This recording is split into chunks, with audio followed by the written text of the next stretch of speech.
Phosphor Dot friends, Earl at thelogbook.com, back on the Apple II with something really cool. I hadn't played this before, and now I'm kind of hooked on it.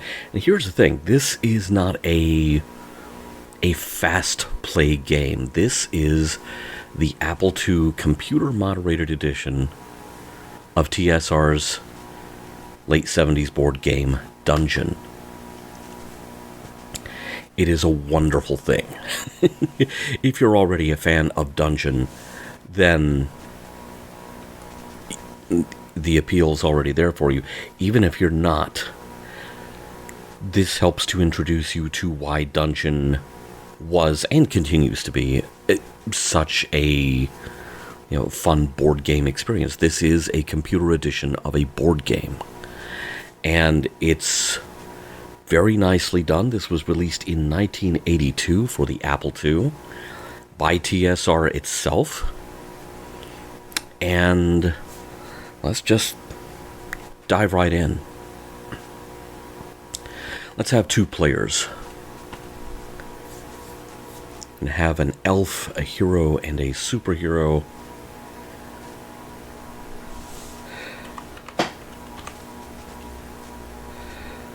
Well, if you can be a superhero, by all means, be a superhero.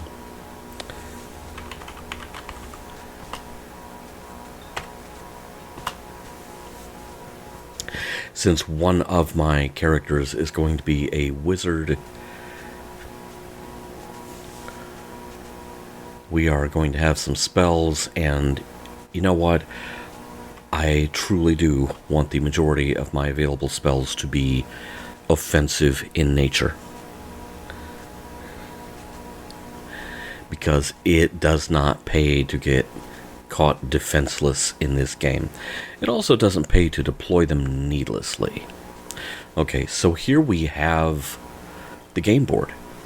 Here we have the dungeon. It's kind of interesting that this was done in the Apple II low-res graphics mode, which basically is a remapping of the text display.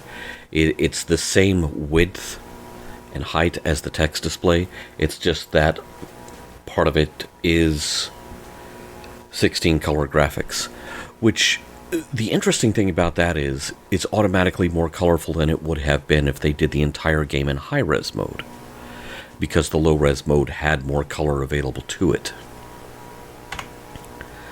So, Polgo is going to go looking for a fight. That's just what you do in this game. There is a giant lizard in here. Here, lizard. Okay. Giant lizard defeated. Hey, that lizard had a job. Okay, that's the end of Polgo's turn. Let's send Burgess adventuring. Burgess the wizard. Because of course Burgess is a wizard. Thank you very much. I don't want to cast a spell yet. I mean, this is level 1. There's a goblin in here. Okay, now you see in the lower left-hand corner, there are all of the classes, and also the offensive spells, and numbers. These are the numbers you have to roll, basically, with your digital dice in order to defeat the threat on display.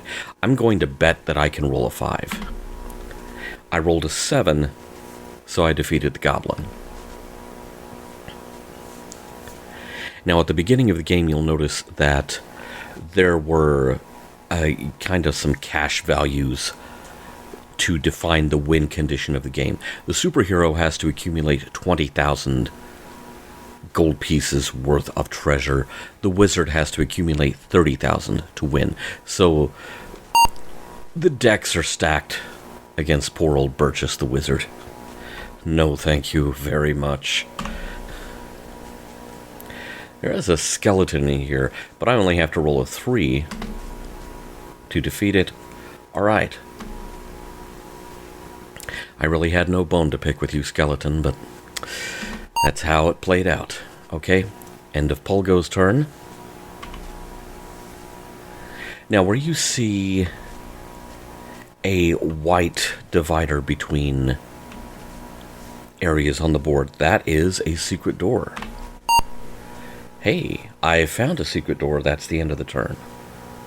Alright, let's send Pulgo, the superhero, in search of more trouble.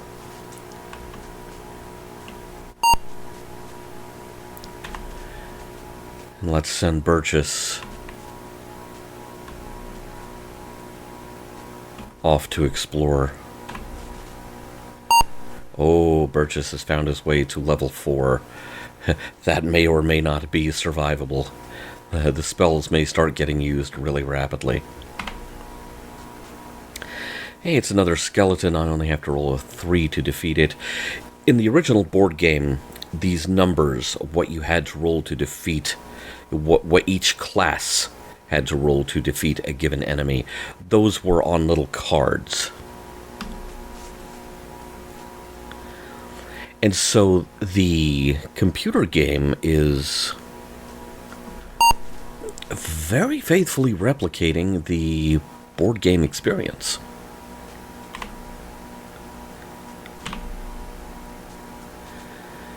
Do I want to cast a spell? You know what? I'm just going to say yes. Let's go ahead and throw a fireball. Oh dear. So in order to defeat a green slime with a fireball, I would have to roll 13. Press any key to attack. I rolled a 6. Okay, so our green slime is not Cajun. I wonder if Pulgo can find this secret door. No, he was unable to. We know it's there, because we're looking at the board, so to speak. Okay, Burgess, go find something that's more easy to defeat.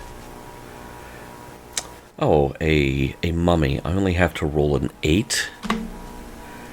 Okay, so without casting a spell, I basically beat the mummy into submission. I'll say this about level 4, the treasures are worth more.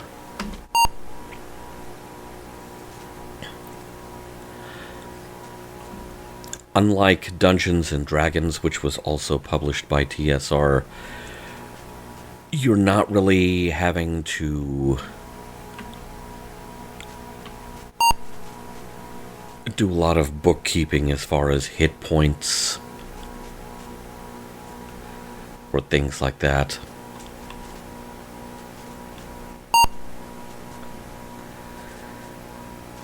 Okay, back to level 1 with Pulgo. Let's just keep looking for trouble. Hobgoblin. I defeated a hobgoblin. Oh, the map of secret doors. Very handy thing to have. Okay. Pulgo has a...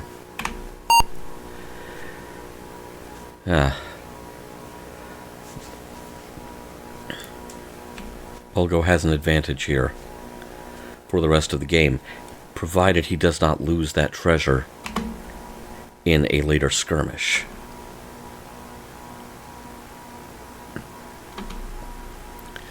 Okay, so we are back with Burgess the Wizard.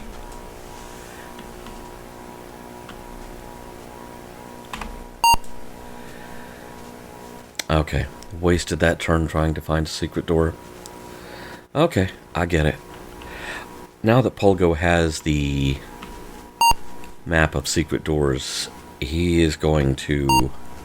Oh good, this time Burgess found the secret door. Pulgo is going to go to these other 3 rooms and cause some havoc. Alright, Burgess the Wizard. You know, let's go ahead and cast a spell. Let's do lightning. There's a troll in here. Okay, lightning. I have to roll a 13 for lightning to defeat the troll. And that didn't work out. Whoops. To be continued.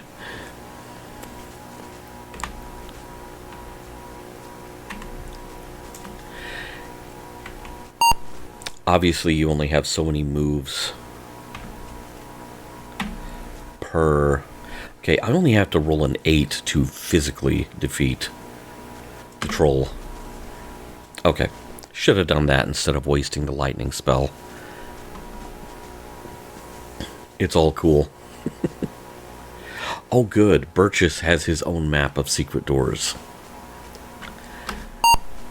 Talk about something that opens doors. That is definitely it. Another giant lizard. Okay, Polgo reigns supreme.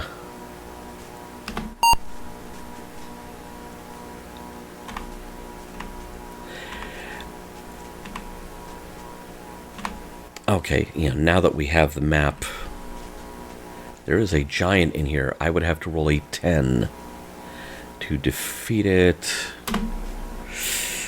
Oh dear. I dropped a treasure. Okay, I think we go in there with a fireball next time, because I was looking at the fireball numbers, and much more favorable. Okay, Polgo is just kicking butt wherever he goes. Polgo not smart, Polgo strong. Oh yes, I think we want to cast a fireball and defeat the giant.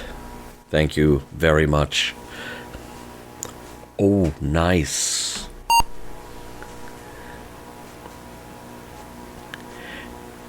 Although if you get into a fight that goes several rounds and you have to drop a treasure and retreat,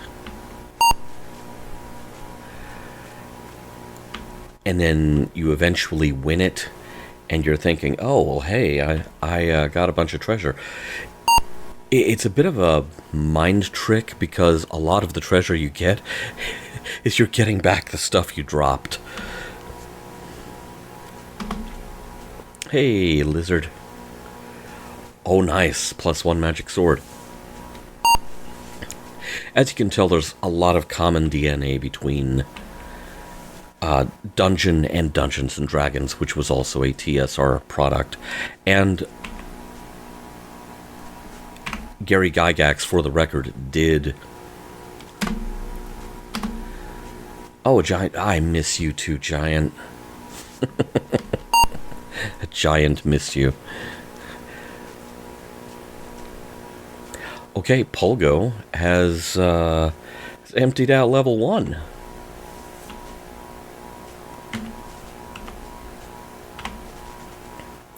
Whoa, level 6. That may or may not be a good idea. Yes, I do want to cast a spell. Oh, no, Burgess, come on. I dropped a treasure and I had to retreat. Okay. Bad day at the office for the Big B. So, a blue dragon. Oh, well, I only have to roll a 10 to do this. Oh, bad day at the office. Well, it is a stunning blue dragon, so I'm not surprised that the blue dragon stunned me. Okay, we're going to come back to this here in a few days and continue trying to play this out. This is kind of addictive. This is... The Dungeon board game was just this wonderful kind of distillation of sort of the settings and the tropes of Dungeons and Dragons, except without a GM. It's really a board game. It really is down to chance. It really is down to the roll of the dice and the randomness of the cards that you draw. And that made it kind of a fun experience if maybe you didn't want to do the mental gymnastics required to actually play a full-on role-playing game, but you just wanted to go hack and slash and do a dungeon crawl, Dungeon was a great way to do it, and the Apple II version of Dungeon is, if you don't still have the board game on hand, this is great. This is great. And we'll be back to it shortly.